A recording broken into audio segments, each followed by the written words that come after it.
He stood in the center of New York's most exclusive restaurant, a symbol of power and success, holding a diamond ring that glittered with the fire of 1,000 captured stars.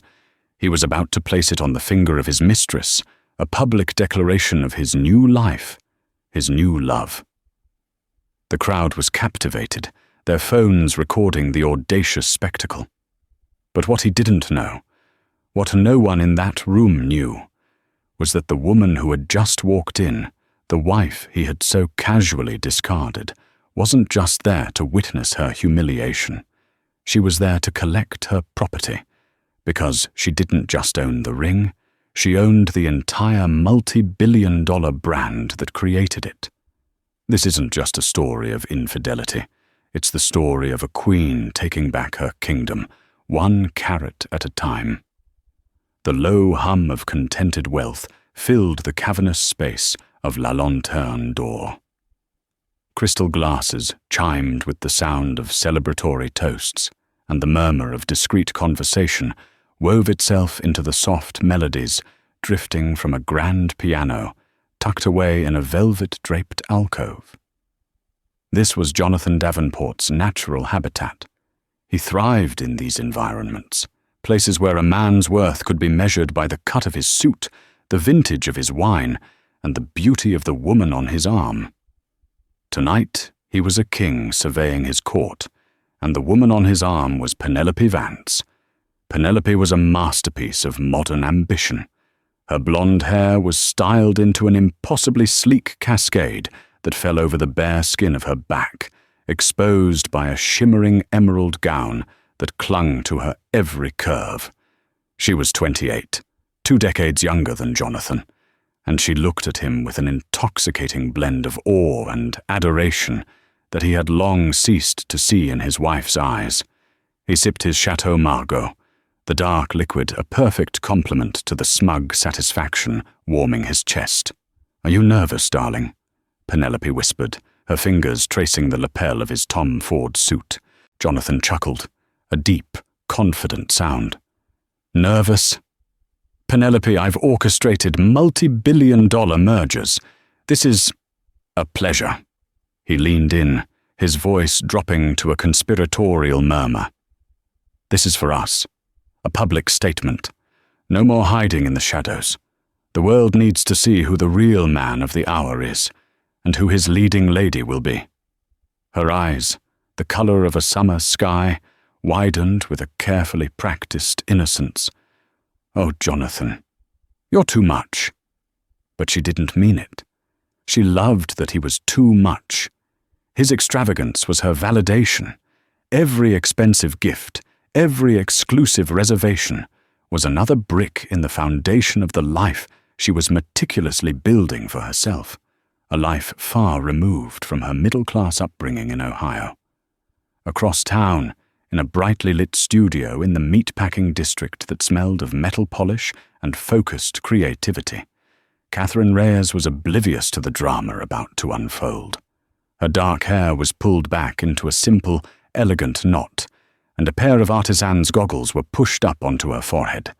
Her hands, graceful but strong, moved with a familiar certainty over a wax model of a new earring design. This was her sanctuary, the heart of Reyes Jewels, the company her father, the legendary Hector Reyes, had founded, and she had built into a global empire. Reyes Jewels wasn't just another luxury brand, it was an institution. Each piece told a story, infused with a soul that mass-produced jewelry could never replicate. Catherine was the keeper of that soul, while Jonathan, her husband of 19 years, handled the aggressive business strategies and public relations as CEO. She was the architect, the artist, the very essence of the brand. Her phone buzzed on the workbench, and she glanced at the screen. Samantha Jones, her head of operations and closest friend. She swiped to answer, placing it on speaker. "Burning the midnight oil again, Cat." Sam's voice was warm but laced with its usual no-nonsense tone. "Just refining the Persephone collection. The clasp on the locket isn't right. It feels weak, Catherine replied, her eyes not leaving the delicate piece in her hands. You're the only person on earth who would lose sleep over the tensile strength of a locket clasp, Sam said with a laugh. There was a pause. Hey, speaking of things that aren't right, I was going over the quarterly expense reports for the executive accounts. Catherine sighed, finally setting the model down. Sam, please tell me this isn't another lecture about Jonathan's entertainment budget. I wish it were that simple. It's not the dinners at Oriole or the fleet of town cars. There's a charge here from our own flagship store, a significant one. It was coded as a promotional acquisition, but it was processed through his private executive account. A single item. A knot of unease tightened in Catherine's stomach. She had been feeling it for months, a persistent, low-grade dread she tried to push away. The late nights Jonathan attributed to investor calls, the faint, unfamiliar scent of perfume on his clothes, the emotional chasm that had opened between them, vast and silent. She had chosen to believe his excuses, to immerse herself in her work because the alternative was too painful to contemplate. How significant? Catherine asked, her voice quiet. Star of Serenity significant, Sam replied, naming one of their most exclusive high-carat bespoke pieces, a flawless 15-carat blue diamond set in a platinum band intricately woven with smaller, brilliant-cut stones. It was a masterpiece of design and rarity. Catherine's breath caught in her throat. She knew that piece intimately. She had overseen its creation from the initial sketch to the final polish. That piece was commissioned for the vault. It's not for sale. Well, apparently it is now. Or it was. Jonathan authorized the transfer himself 3 days ago. The paperwork is all here, signed and sealed, Sam said, the concern in her voice deepening. Cat, what's going on? Catherine sank onto her stool, the scent of metal polish suddenly cloying, the weak clasp, the late nights, the emotional distance, and now this, a secret, extravagant purchase of one of her own creations. The pieces of the puzzle were clicking into place, forming a picture she didn't want to see. He told me he had a big charity gala tonight, Catherine said, her voice barely a whisper. At La Lanterne d'Or. A heavy silence hung between them. Sam didn't need to say anything more. They both knew. The charity wasn't a cause. It was a woman. The gala wasn't an event. It was a stage. Back at the restaurant, Jonathan signaled the waiter. The moment had arrived. The lights in the dining room dimmed slightly, a prearranged cue. A hush fell over the tables as diners sensed a spectacle was imminent. Penelope's heart hammered against her ribs. "Penelope," Jonathan began, his voice resonating with theatrical gravity. "For too long, I have been living a life of obligation, a life in black and white. You brought the color back. You have shown me what true passion, true partnership can be." He reached into his jacket pocket and retrieved a small velvet box. It was a deep navy blue, the signature color of Rhea's jewels. Penelope gasped, her hands flying to her mouth. This was it, the culmination of all her efforts, the ultimate prize. Jonathan's eyes gleamed with triumph as he opened the box. Nestled inside, the Star of Serenity diamond drank the light of the room and threw it back in a dazzling, fiery explosion of blue and white brilliance. It was more magnificent than she could have ever imagined. With the entire restaurant watching, with dozens of phones held aloft recording his every move, Jonathan Davenport slid off his chair and knelt on one knee before his mistress. "Penelope Vance," he declared, his voice booming in the quiet room, "will you do me the honor of becoming my wife?" 19 years ago, Jonathan Davenport had been different. Or maybe, Catherine often thought, he had been the same man. But she had been a different woman. one who saw him through a filter of youthful optimism and shared dreams. They had met at a gallery opening in Soho. He was a junior investment banker then, sharp and ambitious, with a smile that could disarm a hostile boardroom. She was the quiet, intense daughter of the great Hector Reyes, more comfortable at a jeweler's bench than at a cocktail party. He had been fascinated by her world.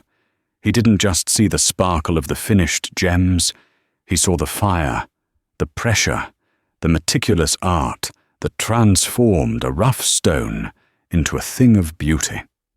He would sit for hours in her father's workshop, asking intelligent questions, his eyes alight with genuine curiosity. He hadn't just courted her. He had courted her craft. He saw the potential in Rhea's jewels long before she did. "Your father is a master artist, Kat," he'd told her one evening, his hand covering hers over a table cluttered with sketches. "But this is more than a workshop. It's a legacy. It's a brand. It could be the biggest name in haute joaillerie, bigger than Cartier, bigger than Van Cleef and Arpels." She had been swept away by his vision, his energy. Her father was a purist, content with his bespoke clientele and his sterling reputation. Jonathan saw a global empire. When they married, he brought his business acumen to her artistic heritage. At first, it was a perfect partnership. After Hector Reyes passed away from a sudden heart attack 5 years into their marriage, Catherine was devastated, lost in a sea of grief. Jonathan stepped in, a pillar of strength. He took the reins of the business side, assuming the title of CEO, allowing her to grieve and to focus on what she did best: design. "You are the soul of this company, my love," he had assured her. "Let me be the shield. I'll handle the boring stuff, the supply chains, the marketing budgets, the expansion plans. You just create. Create the beauty only you can." And so she had. Under their dual leadership, Rhea's jewels exploded. They opened flagships in Paris, London, and Tokyo. Their pieces adorned royalty and Hollywood A-listers. Jonathan became a celebrated figure in the business world, lauded for his Midas touch, his aggressive and brilliant strategies that had turned a respected family business into a billion-dollar powerhouse. But slowly, subtly, the narrative began to shift. In interviews, our vision became my strategy. Catherine's design became the product my creative team developed. He was the face of the company, the charismatic rainmaker. She, by her own preference for privacy, became the reclusive genius, the name on the box who was rarely seen. The emotional distance between them grew in direct proportion to the company's stock price. The man who once sat mesmerized in her workshop now barely glanced at her sketches. His late nights, once spent with her poring over designs, were now spent at business dinners she was never invited to. The shared passion that had been the bedrock of their relationship was gone, replaced by a polite, professional courtesy. They were partners in business, but strangers in life. Their sprawling penthouse apartment overlooking Central Park, once a warm home filled with laughter and collaborative energy, had become a gilded cage. It was a showroom for their success, impeccably decorated, yet cold and silent. Catherine found her solace not there, but in the controlled, creative chaos of her private studio. Her work was the one thing that was still truly hers, a direct connection to her father and to the woman she used to be. The rhythmic scrape of a file against metal, the precise click of a setting tool. These were the sounds of her real life. She had tried to ignore the warning signs, burying her hurt and loneliness in the intricate details of a new collection. When a friend had mentioned seeing Jonathan laughing intimately with a young blonde at a polo match in the Hamptons, Catherine had dismissed it as a business meeting. When she found a receipt for a lavish dinner for two at a restaurant she'd never been to, she'd accepted his flimsy excuse about entertaining a client. To acknowledge the truth would be to admit that the entire edifice of her life was a lie. It was easier to believe in the illusion than to face the shattering reality. But the purchase of the Star of Serenity was different. It wasn't just an extravagant expense. It was a violation. That diamond was more than just a stone. It was a symbol, a piece of her family's history. Her father had acquired the raw 50-carat diamond years ago, calling it his someday stone. He believed a gem of that magnitude and unique color had to wait for the perfect design, the perfect moment. After he died, the stone sat in the master vault, a silent, blue-flamed tribute to his legacy. 2 years ago, for their anniversary, Catherine had finally felt ready to honor it. She had designed the Star of Serenity, setting herself, a deeply personal project. The intricate platinum weave was meant to represent their two lives intertwining, the smaller, brilliant-cut diamonds, the highlights of their journey together. It was a testament, she had believed, to a love that, though strained, was enduring. She had shown the designs to Jonathan, and he had been uncharacteristically moved. "It's magnificent, Cat." "Truly," he had said, his voice thick with an emotion she now realized was entirely fraudulent. "Let's keep it safe, for a special occasion, for us." Now, he was taking that symbol of us and using it as a prop in a tawdry public spectacle. He wasn't just cheating on her. He was desecrating her father's memory and perverting her own art. He was using the very soul of her life's work to destroy her. The hurt was a physical thing, a white-hot blade twisting in her gut.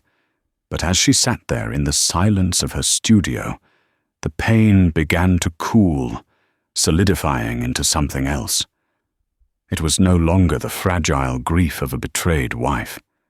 It was the cold, hard fury of a queen whose castle was under siege. She stood up, her movements calm and deliberate. She walked over to a full-length mirror and looked at her reflection. She saw the smudge of graphite on her cheek and the fatigue in her eyes. This was not the image of a victim. This was the creator, the architect, the true owner of the Reyes legacy. Jonathan had made a fatal miscalculation. He had mistaken her quiet nature for weakness. He had forgotten that the same hands that could shape delicate filigree could also crush stone. "Sam," she said, her voice devoid of its earlier tremor, now imbued with an icy resolve.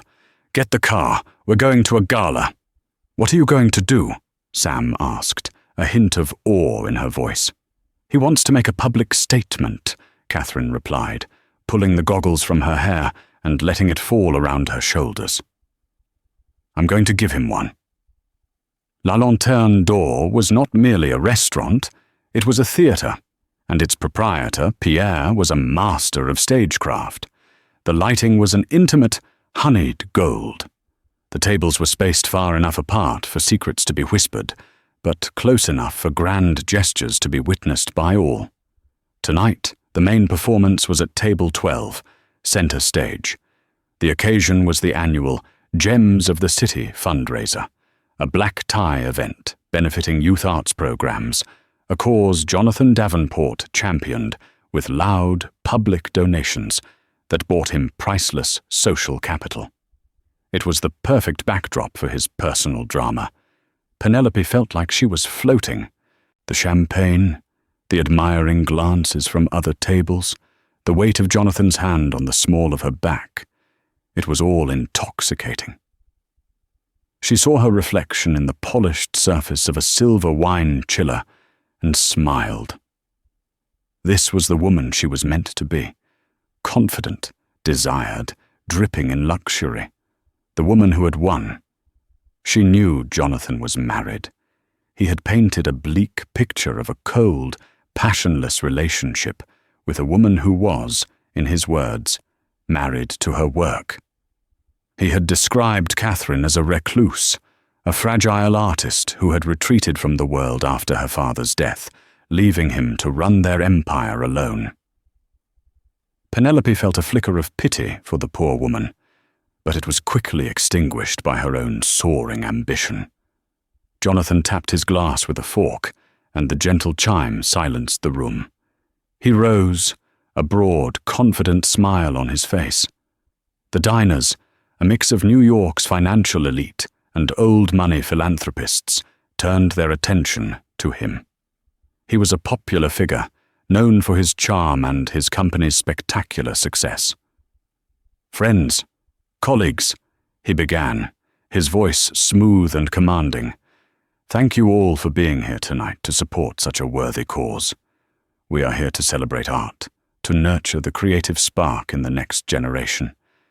And in that spirit, I find myself moved to celebrate a more personal work of art." He turned his gaze to Penelope, and her breath hitched. This was more than she had expected. "For a long time," he continued, his voice taking on a confessional tone, "my life was governed by duty, by legacy. I helped build an empire of beautiful things, but my own world felt hollow. And then I met someone who is herself a masterpiece, someone who reminded me that the most precious gems are not the ones we pull from the earth, but the ones we are lucky enough to find in people: passion, vitality, and a love for life." A wave of murmurs rippled through the room. This was far more personal than the usual corporate benefactor speech.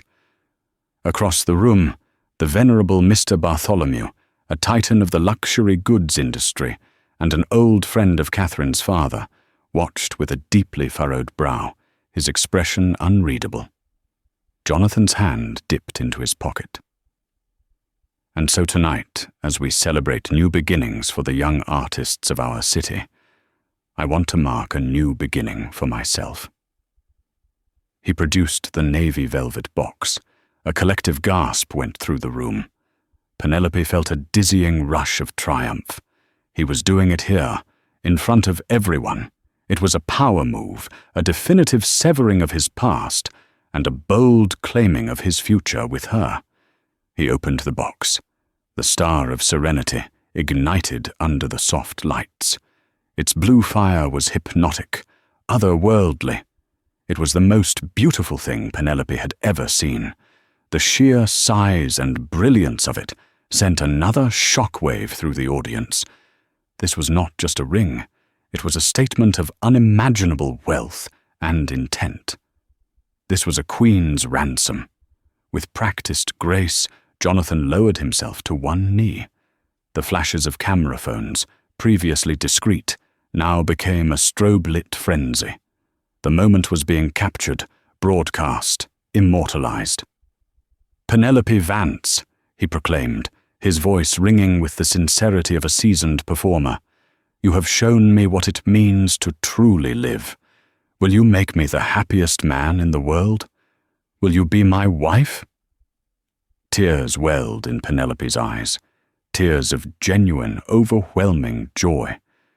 This was her coronation.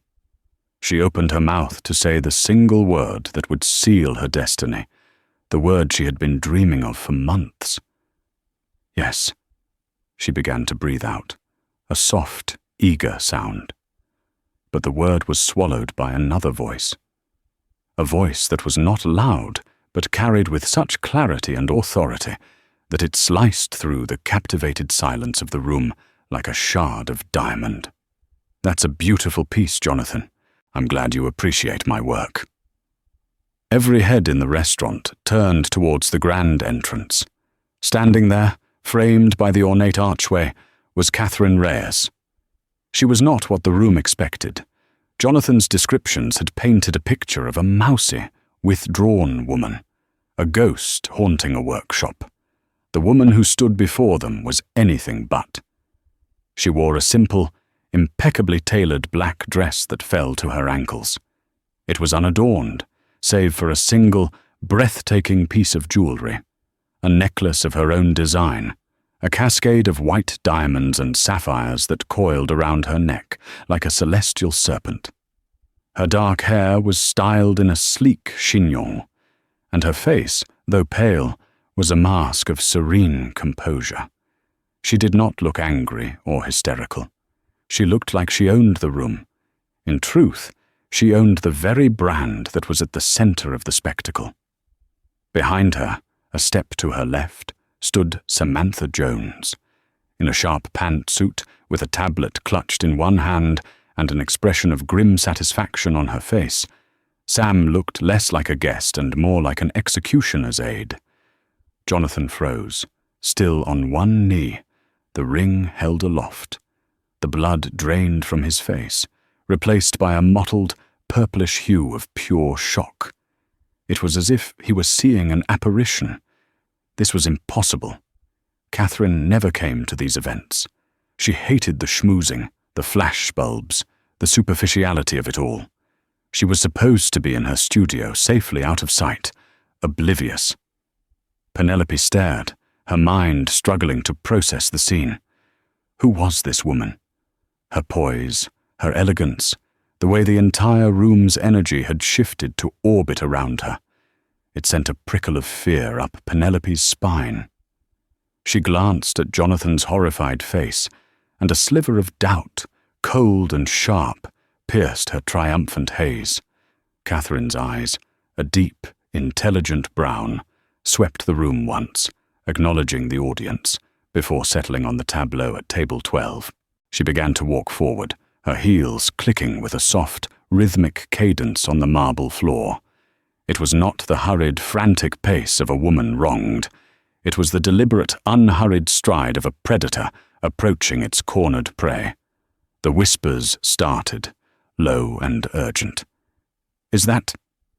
That's Catherine Reyes, Hector Reyes's daughter, Jonathan's wife." The last word hung in the air, charged and damning. Catherine reached the table. She didn't look at Jonathan. Her gaze fell upon the ring glittering in the box, and then lifted to meet Penelope's confused and fearful eyes. Catherine's expression was not one of anger, but of something far more unnerving. A clinical, almost pitiful assessment. "He didn't tell you, did he?" Catherine's voice was calm, conversational, yet it carried an edge of steel. "About who I am, or about that ring?" Penelope could only shake her head, her fairy tale moment crumbling into a nightmare. Jonathan scrambled to his feet, his face a mess of confusion and burgeoning rage. "Catherine, what in God's name are you doing here?" he hissed, trying to keep his voice low, to contain the escalating disaster. "You're making a scene. This is a private matter." Catherine finally turned her gaze to him. The look in her eyes was one he had never seen before. The warmth, the tolerance, the quiet forbearance. It was all gone. In its place was a chilling clarity, the dispassionate focus of a master jeweler inspecting a flawed stone. "A private matter?" she repeated, her voice still level, but now laced with a potent irony. "You got down on one knee in a room full of people, with cameras flashing, to propose to your mistress using a ring I designed for our 20th wedding anniversary. You made this public, Jonathan. I'm just here to add a little context." The word mistress landed like a physical blow. Penelope flinched, her face flushing with a deep, painful scarlet. The whispers in the room grew louder, more fevered. Mr. Bartholomew, at his corner table, leaned forward, his expression now one of intense, grim fascination. Sam stepped forward slightly, positioning herself to the side, her phone now in her hand, discreetly recording. Not for social media, but for evidence. Catherine had planned every move. This was not a crime of passion. It was a calculated, strategic demolition. The architect had arrived, and she was about to show everyone the fatal flaws in the foundation of the life her husband had built. Jonathan, regaining a sliver of his bravado, tried to seize control. "Catherine, you're being hysterical. You're overwrought. Let's go home and discuss this." He reached for her arm, a gesture of command disguised as concern. Catherine moved her arm away with a motion so fluid and final, it was as if he had touched air. "Don't," she said, the single word sharp enough to make him recoil. "We have nothing to discuss at home. Everything that needs to be said will be said right here." She turned her attention back to Penelope, who looked as if she wanted the floor to swallow her whole. Catherine's voice softened, but not with sympathy, with the detached tone of a professor explaining a complex but tragic theorem. "That ring," she began, gesturing towards the box Jonathan still clutched in his trembling hand, "is called the Star of Serenity. The central stone is a 15.2-carat, fancy, vivid blue diamond, internally flawless. My father acquired the rough stone in Botswana over 30 years ago. He never cut it because he was waiting for the right inspiration." She paused, letting the history of the stone sink in. This was not just a product off a shelf. It was a legacy. "I designed that setting myself. Every detail has a meaning. Do you see the interwoven platinum bands?" She looked at Penelope, forcing the younger woman to meet her gaze. They were meant to represent two separate lives twisting together to become stronger. The 19 smaller diamonds embedded along the band, one for each year of our marriage. The hidden sapphire on the inside of the band is my birthstone. I designed it as an anniversary gift. For my husband. From me. Each sentence was a perfectly aimed blow, dismantling Penelope's fantasy piece by piece. The ring on which she had pinned all her hopes was not a symbol of her future, but an artifact of a marriage she had helped destroy. It was a stolen heirloom. Penelope looked from the ring to Jonathan, her eyes wide with accusation. "You told me you had it commissioned for me," she whispered, her voice cracking. Jonathan sputtered. "I did. Catherine, you're twisting things. This is a malicious lie." "A lie?" Catherine's voice sharpened. "Sam!" Sam stepped forward, holding her tablet. On the screen was a crystal-clear image of Catherine's original, hand-drawn design sketches for the Star of Serenity. They were dated, signed K. Reyes, and watermarked. "The original design schematics, dated 2 years ago," Sam announced crisply, "along with the GIA certification for the stone, which lists the Reyes family trust as the original owner." Catherine continued, her focus now lasered onto Jonathan. "And as for how you commissioned it, let's talk about that. You didn't buy this ring, Jonathan. You stole it." "That's slander," he snarled, his face contorting with rage. "Is it?" Catherine's calm was terrifying. "You used your executive discretionary fund to authorize a promotional transfer of the ring from the master vault to your possession. The transaction, number 7274B1, was processed at 4:15 p.m. 3 days ago. The stated purpose was for a showcase at a potential investor event. You forged the acquisition request, bypassing the standard multi-signature protocol required for any item valued over $1 million. You know the protocol because you wrote it." The level of detail was staggering. This wasn't an emotional outburst. It was an indictment. She was laying out a case for grand larceny in the middle of a 5-star restaurant. "The value of that ring is not what you paid, because you paid nothing. Its appraised insurance value is $28.5 million, or," Catherine stated, her voice resonating in the dead silent room. "You took a corporate asset, a piece of my family's history, and attempted to gift it to your mistress as a personal item. That's not just infidelity, Jonathan. That's embezzlement. That's fraud." Penelope let out a small, choked sob. Her dream had curdled into a sordid, criminal conspiracy. She looked at the diamond, and it no longer looked beautiful. It looked like evidence. It felt heavy, tainted, a millstone that could drag her down with him. Jonathan was cornered.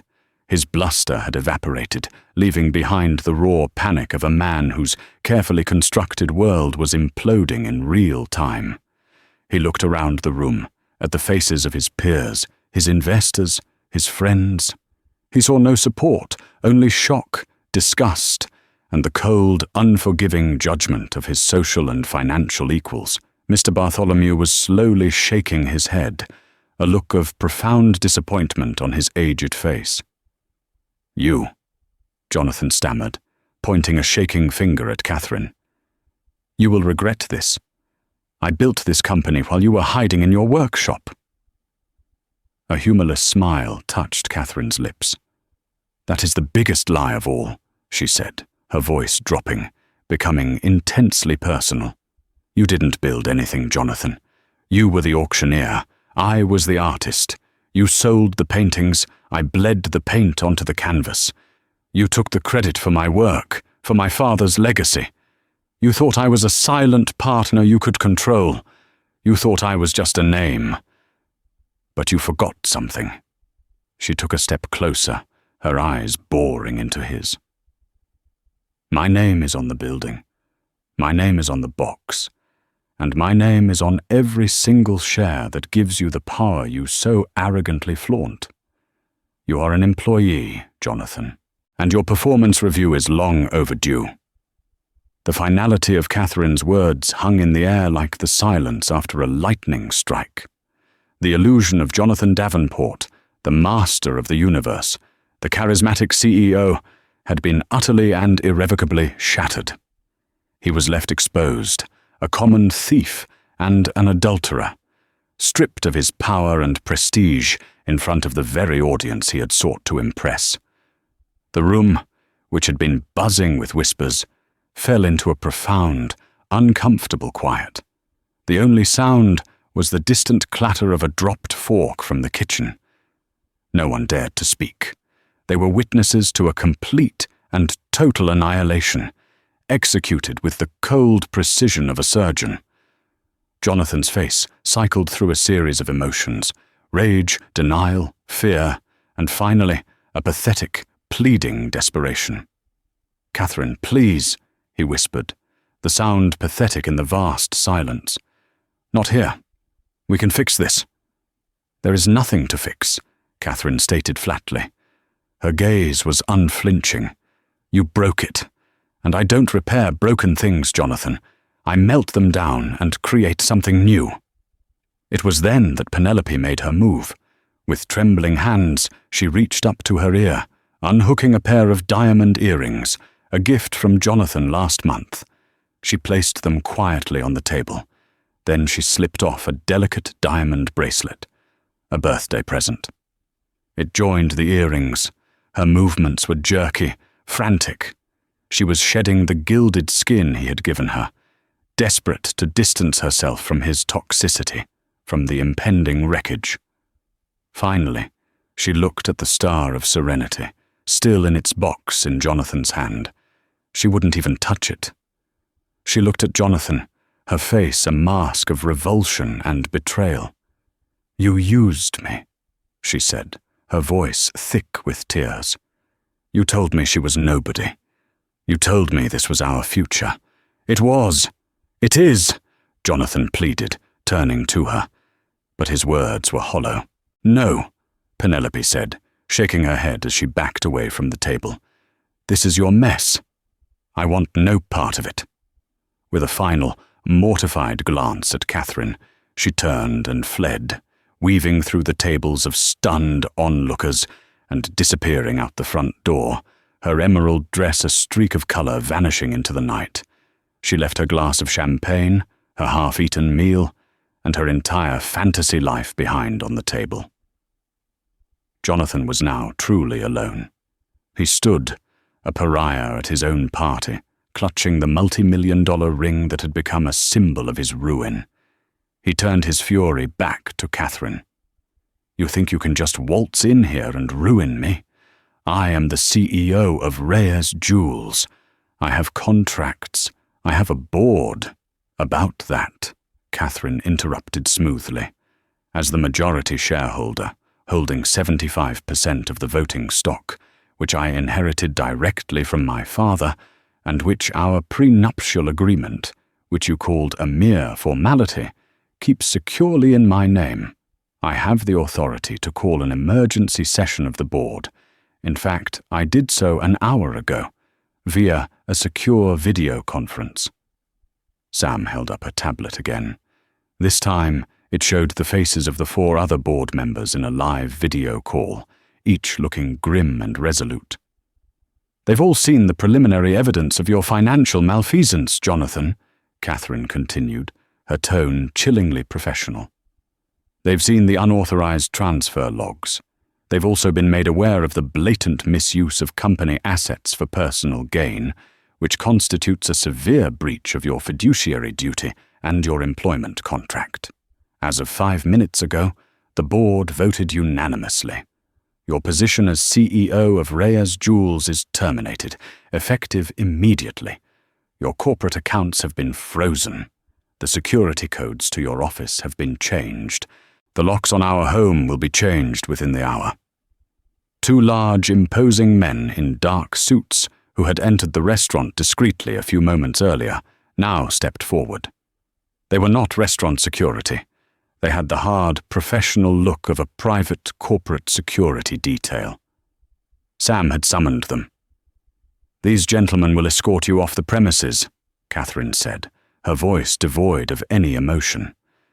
"Your personal effects from the office will be couriered to a location of your choosing. You are no longer welcome in any Reyes Jewels establishment. You are no longer welcome in my life." One of the security men gently but firmly took the velvet box from Jonathan's nerveless grasp and handed it to Catherine. She accepted it without a word. Jonathan stared at her, his mouth agape. He was defeated. He had no moves left to make. The empire he had boasted of building had cast him out. The woman he had dismissed as a fragile artist had checkmated him in public. He was nothing. As the security guards flanked him and began to lead him towards the exit, he shot one last, venomous look at Catherine. "You'll be nothing without me. You'll run it into the ground." Catherine simply watched him go, her expression serene. The crowd parted as the disgraced CEO was escorted out like a common criminal. When the door swung shut behind him, a collective breath was released. The performance was over. Catherine stood for a moment, the velvet box in her hand. Then she turned to the stunned room. She looked directly at Mr. Bartholomew, who raised his wine glass in a silent, respectful toast. Catherine gave him a slight, almost imperceptible nod of acknowledgement. Then she addressed the room. "My apologies for the interruption," she said, her voice calm and strong. "Please enjoy your evening. And don't forget to give generously to the Gems of the City Fund. The arts are a worthy investment."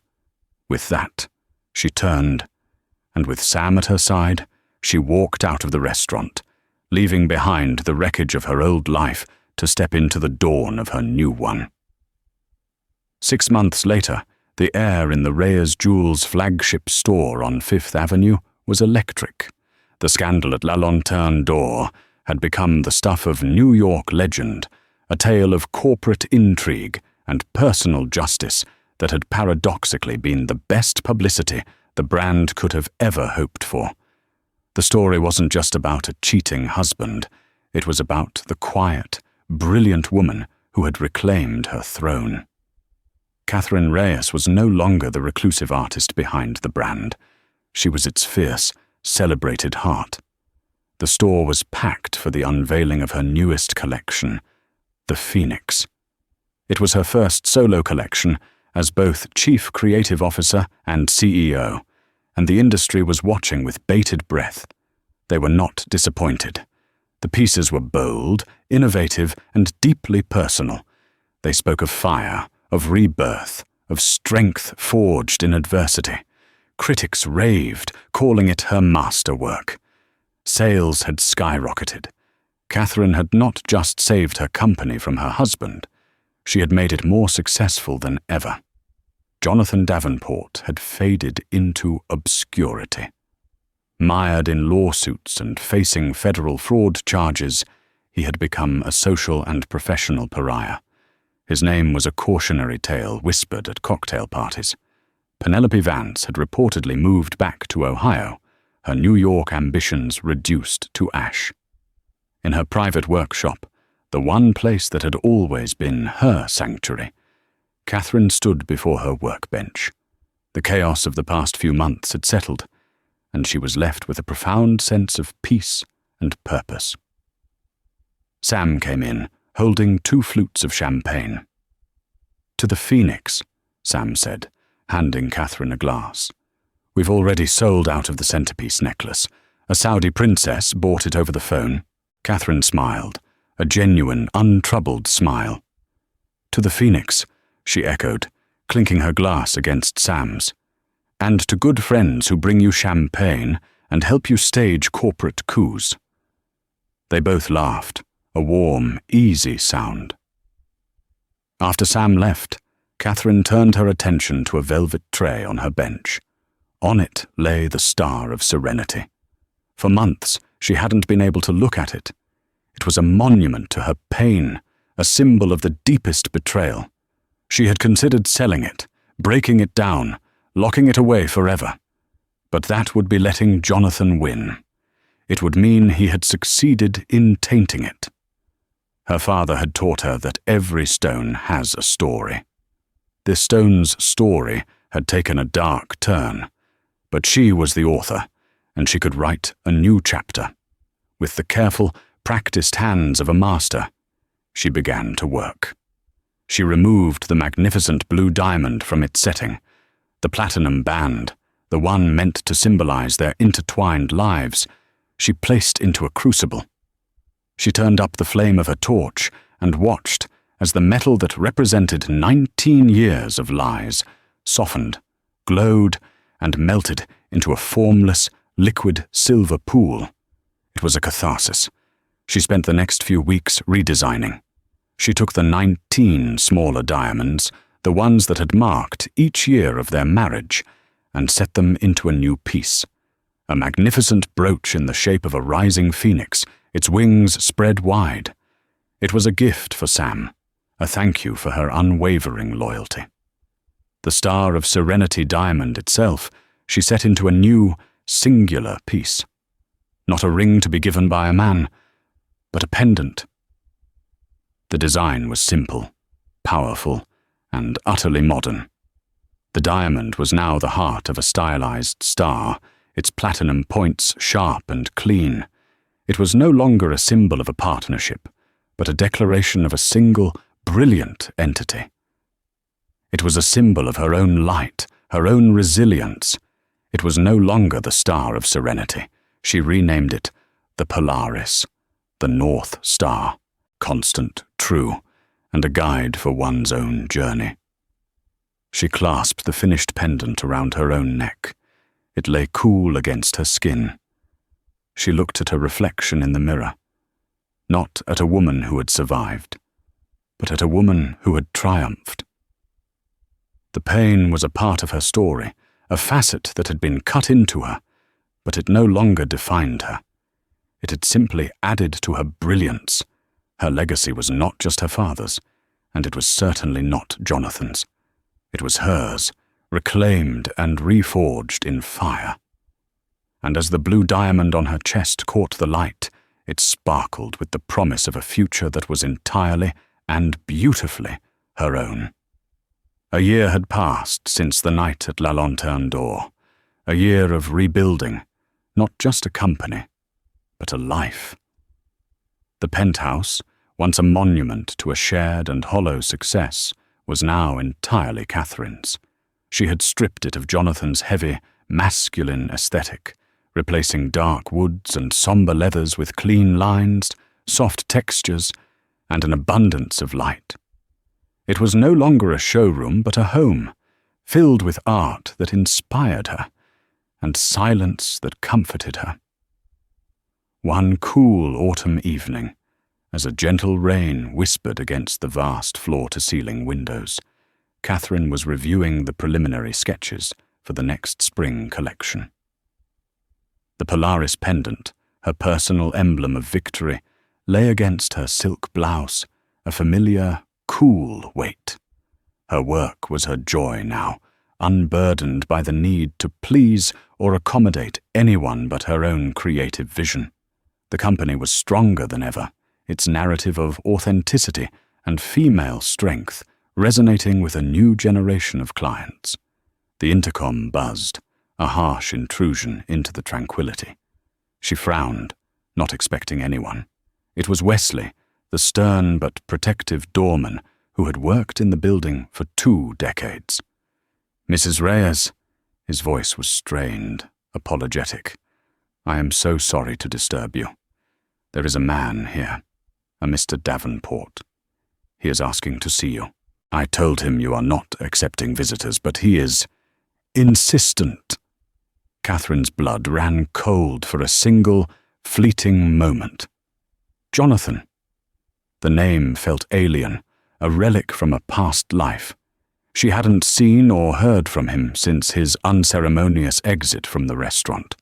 His lawyers had communicated with hers, a sterile and bitter exchange that had finalized their divorce and settled the criminal charges with a plea deal that involved hefty fines and a permanent ban from the financial industry. He had, for all intents and purposes, ceased to exist in her world. "Wesley, you know my instructions," she said, her voice steady. "Yes, ma'am, I do. But he says it is a matter of life and death. He looks unwell, Mrs. Reyes. I would not have called otherwise." A part of her, the logical, self-protective part championed by Sam, screamed to refuse, to have Wesley call security and have him removed. But another, deeper part of her felt a strange sense of obligation, not to him, but to the woman she was now. A queen does not hide from ghosts. She faces them, and by facing them, banishes them from her kingdom for good. This was the final piece of unfinished business. "It's all right, Wesley," she said, her decision made. "Send him up." A few minutes later, the chime of the private elevator announced his arrival. Catherine stood in the center of her living room, her posture perfect, her expression unreadable. When the doors slid open, the man who stepped out was a grotesque caricature of the Jonathan she had known. The impeccable Tom Ford suits were gone, replaced by a rumpled, ill-fitting blazer. His face was gaunt, his skin had a pasty, unhealthy pallor, and the confident gleam in his eyes had been replaced by a haunted, desperate flicker. He was a man hollowed out from the inside, the architecture of his arrogance having collapsed, leaving only a ruin. He stopped, taking in the transformed apartment. "You've changed the place," he murmured, his voice raspy. "I have," Catherine replied, her tone neutral. "What do you want, Jonathan?" He took a hesitant step forward, his eyes pleading. "Catherine, I know I have no right to be here. I know I am the last person on earth you want to see." He wrung his hands, a nervous, pathetic gesture. "But I had to see you. To tell you I am sorry." Catherine remained silent, her expression unchanging. She had learned that a man like Jonathan only ever used the word sorry as a key to unlock a door he wanted to walk through. He seemed to take her silence as an invitation to continue. "I was a fool, Cat, a blind, arrogant fool. I had everything. We had everything. I let my ego, this chase for more, I let it poison me. And that woman, Penelope, she was nothing. A symptom of the disease, not the cause. A mistake. A terrible, meaningless mistake." He was trying to weave a narrative of a good man who had lost his way, hoping to appeal to a well of sympathy he assumed must still exist. He had always underestimated her. "I'm ruined, Catherine," he said, his voice cracking. "My reputation, my career, it's all gone. I have nothing. I needed to look you in the eye and tell you that I know what I lost. I lost you." Catherine finally spoke, her voice as calm and clear as the rain against the window. "What you lost, Jonathan, was a source of income. You lost a brand you could take credit for. You lost a wife who was convenient and quiet. You never had me. Not really. Because to have someone, you have to see them. And you never saw me. You saw a name, a legacy, an asset. You saw a walking, talking vault of intellectual property you could exploit." He flinched as if she had slapped him. "That's not true." "Isn't it?" she countered, taking a small step forward. "Your apology isn't about the pain you caused me. It's about the consequences you are suffering. You're not sorry for the betrayal. You're sorry you got caught. You're not here for my forgiveness. You're here for some kind of absolution so you can sleep at night. Or perhaps you're here for a handout." His desperate eyes gave him away. That was the core of it. He was broken, and he had come back to the person he had broken, hoping she had a spare part for him. "I don't hate you, Jonathan," she said, and the words surprised him. They surprised her a little, too. Hate requires passion. It requires energy. And you are no longer worth my energy. When I look at you, I don't feel anger. I feel a profound pity. You had a seat at a banquet, and you chose to steal the silverware instead. You'll never understand what you truly threw away. She walked to the door of the apartment and held it open, a clear, final gesture. He looked at her, at the magnificent apartment, at the glittering city beyond the windows, a world he was no longer a part of. He saw the Polaris pendant at her throat, a stone he had tried to steal, now worn as her personal badge of honor. He saw a woman he had never known, a woman forged into steel in the fire he had set. Defeated, he shuffled past her without another word and stepped back into the elevator. Catherine watched as the doors slid shut, sealing him away. She closed the door to her home, the click of the latch echoing in the quiet room. It was the sound of the final sentence, of the final chapter of a long and painful book. She did not feel triumphant. She did not feel sad. She felt light. The last echo of the lie was gone. The ghost was banished. She walked back to the window, looking down at the endless tapestry of lights that was New York City. It was her city, her business, her life. And for the first time, with no shadows of the past lurking at her door, it was entirely and completely hers to command. That night at the restaurant wasn't just the end of a marriage. It was the birth of an icon. Catherine Reyes reminded us that a person's true worth is never defined by someone else's betrayal. It's defined by how they rise from the ashes. Jonathan thought he was taking everything from her, but he only succeeded in giving her back the one thing he had stolen over the years, her own power. Her story is a powerful testament to the fact that sometimes the most devastating moments of our lives are just setting the stage for our greatest comeback. What did you think of Catherine's ultimate power move? Could you have been as calm and calculated as she was? Let us know your thoughts in the comments below. If you were moved by this story of justice and empowerment, please hit that like button, share it with someone who needs to hear it, and make sure you subscribe to our channel for more real-life stories that will leave you breathless. Thank you for listening.